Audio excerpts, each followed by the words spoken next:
اور ماشاءاللہ سے وہاں پر بھی ہم بڑی خوشی خوشی ہم لوگ رہ رہے تھے. اس خوبصورت 12 مرلے کے گھر میں تقریباً ہم لوگ رہے 4 سے 5 سال اور پھر خواہش ہوئی کہ جی اب 1 کنال کا گھر ہونا چاہیے تو ہم پلاٹ ڈھونڈنے نکل پڑے. اچھا وائی بی نے جو ہے نا وابڈا ٹاؤن میں ایک خوبصورت 1 کنال کا پلاٹ بھی فائنل کر لیا اور ایک دن مجھے وہاں لے کر گئے اور مجھے کہا کہ یہ میں نے پلاٹ جو ہے فائنل کر دیا ہے, یہاں پر بڑا زبردست تمہیں گھر بنا کر دوں گا, سیلون بھی یہاں پر تمہیں بنا کر دیتا ہوں. کہنے لگے کہ یہ دیکھو کتنی چوڑی سڑکیں ہیں, خوبصورت پارکس ہیں, سیکیورٹی گیٹس ہیں.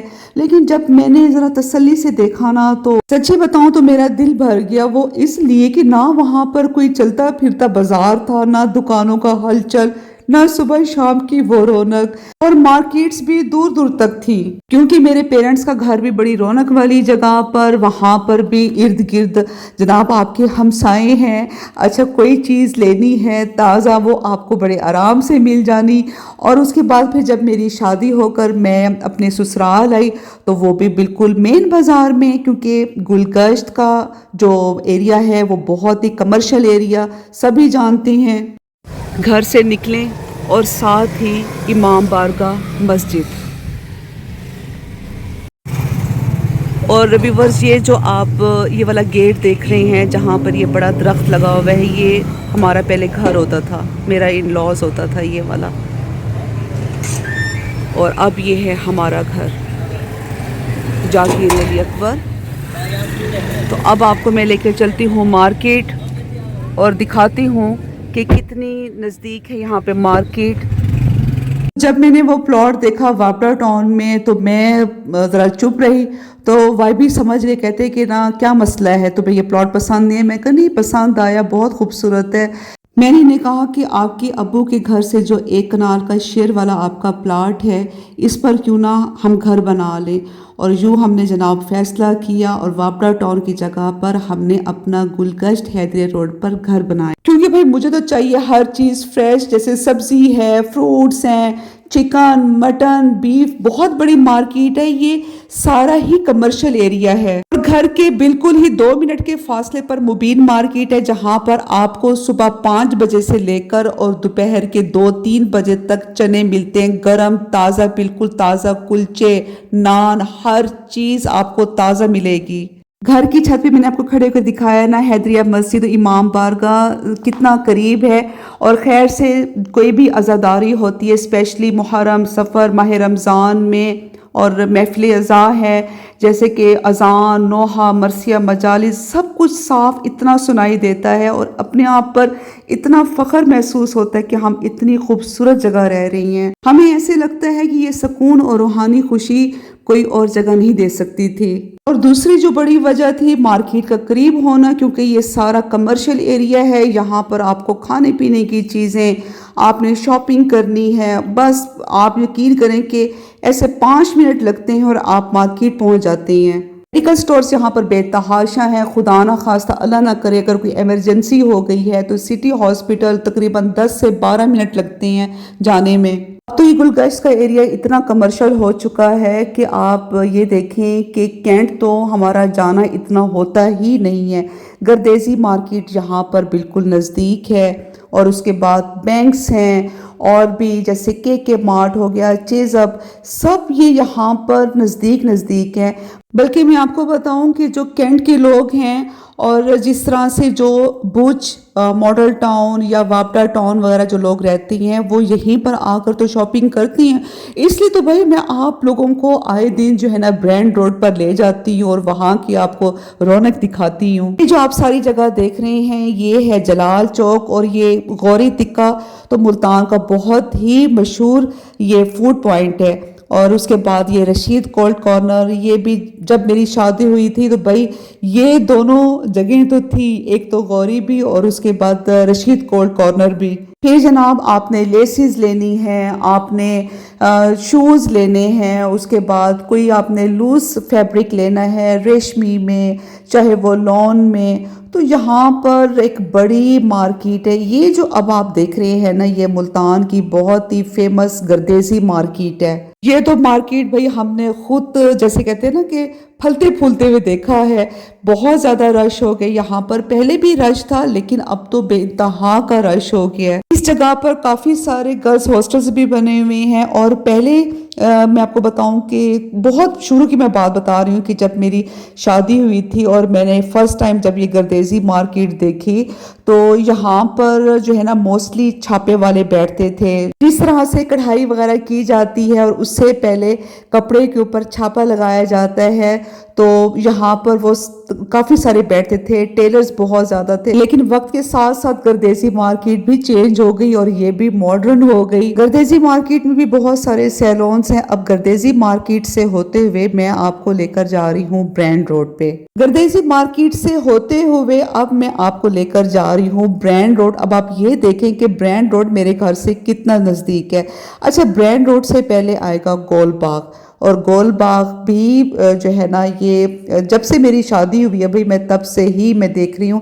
ہاں یہ الگ بات ہے کہ اب اس کو بہت اچھا بنا دیا ہے اور وہ بھی ہماری چیف منسٹر کی وجہ سے. اچھا جو میرے گھر کے بالکل قریب ہے نا فاطمہ جناب پارک وہ بھی میں نے سنا ہے کہ اب اسے کافی اچھا بنا دے لیکن بہت سال ہو گئے ہیں میں وہاں پر نہیں گئی. آپ یہ دیکھیں کہ بالکل گھر کے پاس ہے اور میں نے کتنے سال ہو گئے ہیں وہاں پر میں نے بالکل چکر ہی لگائے لیکن اب آپ سب کی وجہ سے ضرور جاؤں گی. اور یہ ہے جناب برینڈ روڈ. جب آج سے میں آپ کو بتاؤں کہ 13-14 سال پہلے یا 15 سال پہلے برینڈ روڈ آئے گا. نہیں 15 سال تو نہیں ہوئے 13-14 سال ہوئے ہیں اس برینڈ روڈ کو. تو ایک شور مچ گیا تھا کہ جی ملتان میں ایم عالم روڈ بن گیا ہے. یہ سارا آپ دیکھتے ہیں نا یہ جو برینڈ روڈ ہے یہاں پر ویورز سب کے گھر تھے. کوٹھیاں بنی ہوئی تھی جو کہ آہستہ آہستہ کر کے انہوں نے اپنے گھروں کو سیل کیا اور اس کے بعد پھر یہ برینڈ روڈ بنا. اچھا سب سے پہلے جو یہاں پر آیا تھا وہ تھا پیزا ہٹ. جب پیزا ہٹ آیا اس کے بعد پھر برگر کنگ. لیکن بدقسمتی سے برگر کنگ نا یہاں پر صرف میرے خیال سے 1.5-2 سال ہی یہاں پہ رہا ہے. اور پھر جناب ریسٹورنٹ شاہ جہاں گرل وہ ابھی بھی ہے. یہاں پر پیٹرول پمپ تھا اور اس کے بعد پھر ایک بیکری بنی ہوئی تھی. آہستہ آہستہ کر کے جب لوگوں نے اپنے یہاں پہ گھر سیل کرنا شروع کیے اور اس برینڈ روڈ کے بیک سائڈ پر بھی یہ کمرشل ایریا ہے اور وہاں پر بھی لوگوں نے اپنے گھروں کو سیل کیا ہے اور وہاں پر بھی مارکیٹ بنا دی ہے. جس طرح سے اب آپ یہ کیسریا وغیرہ دیکھ رہی ہیں. بہرحال برینڈ روڈ کا تو میں جتنا آپ کو بتاؤں اتنا کم ہے. اللہ کرے یہاں پر جو ہے نا ٹریفک کا بھی کوئی ان کو نظام کرنا چاہیے. یہ دیکھیں پیزا ہٹ تقریباً اسے 7 سے 8 سال ہو گئی ہیں یہ ایسے ہی بند پڑا ہے. اچھا جب یہ شروع میں جب یہ برینڈ روڈ بنا تھا نا تو اسے پیزا ہٹ روڈ کہتے تھے. پھر جیسے جیسے یہاں پر برینڈز آنا شروع ہوئے تو جناب یہ برینڈ روڈ بن گیا. یہاں برینڈ روڈ پر بھی کچھ فرنیچر کی شاپس ہیں اور اس کے بعد جیسے آپ یہاں سے نکلیں گے برینڈ روڈ کے بعد آ جائے گی فرنیچر کی مارکیٹ پیر خورشید کالونی. وہاں پر میں آپ کو اس لیے نہیں لے کے جا سکی کیونکہ ادھر ساری کھدائی ہو رہی ہے نیا روڈ بن رہا ہے. وائی بی کی جاب تھی بینک میں تو اس وجہ سے ان کے ٹرانسفرز بھی ہوتے رہتے تھے. خیر جب ڈی جی خان اور لاہور بہاولپور میں ان کا ٹرانسفر تھا تو تب تو میں ساتھ تھی. لیکن جب یہ سائیوال میں ان کی جاب تھی ٹرانسفر ہوا تھا تو وہاں پر ہم لوگ نہیں گئے تھے اور وہاں پر تقریباً یہ 5 سال رہے ہیں. اور وہ جو 5 سال کا جو وقت تھا نا وہ مجھے کبھی بھی نہیں بھولے گا کیونکہ وہ بہت ہی گندا ٹائم تھا. ایک تو اس لحاظ سے کہ ظاہری بات ہے کہ وائی بی آتے تھے ہفتے میں صرف 1 دن کے لیے اور اس کے بعد پھر یہ کہ سیٹرڈے کو آتے تھے اور منڈے کو یہ چلے جاتے تھے. اچھا میں آپ یقین کریں کہ ویورز خدا گواہ ہے میری اس بات کا کہ میں جب تک یہ وہاں پر 5 سال رہی ہیں سائیوال میں مجھے نہیں یاد کہ میں سو سکی ہوں. میں بالکل بھی میں اتنا ڈرتی تھی کہ میں سو نہیں سکتی تھی. اس دن آتے تھے اور میں سکون سے سوتی تھی. صبح اذانوں کا ٹائم ہوتا تھا نماز پڑھ کر اور پھر میں سوتی تھی اور پھر شہری کو اسکول بھیجنا یا اسے کالج بھیجنا اور اس کے بعد پھر میں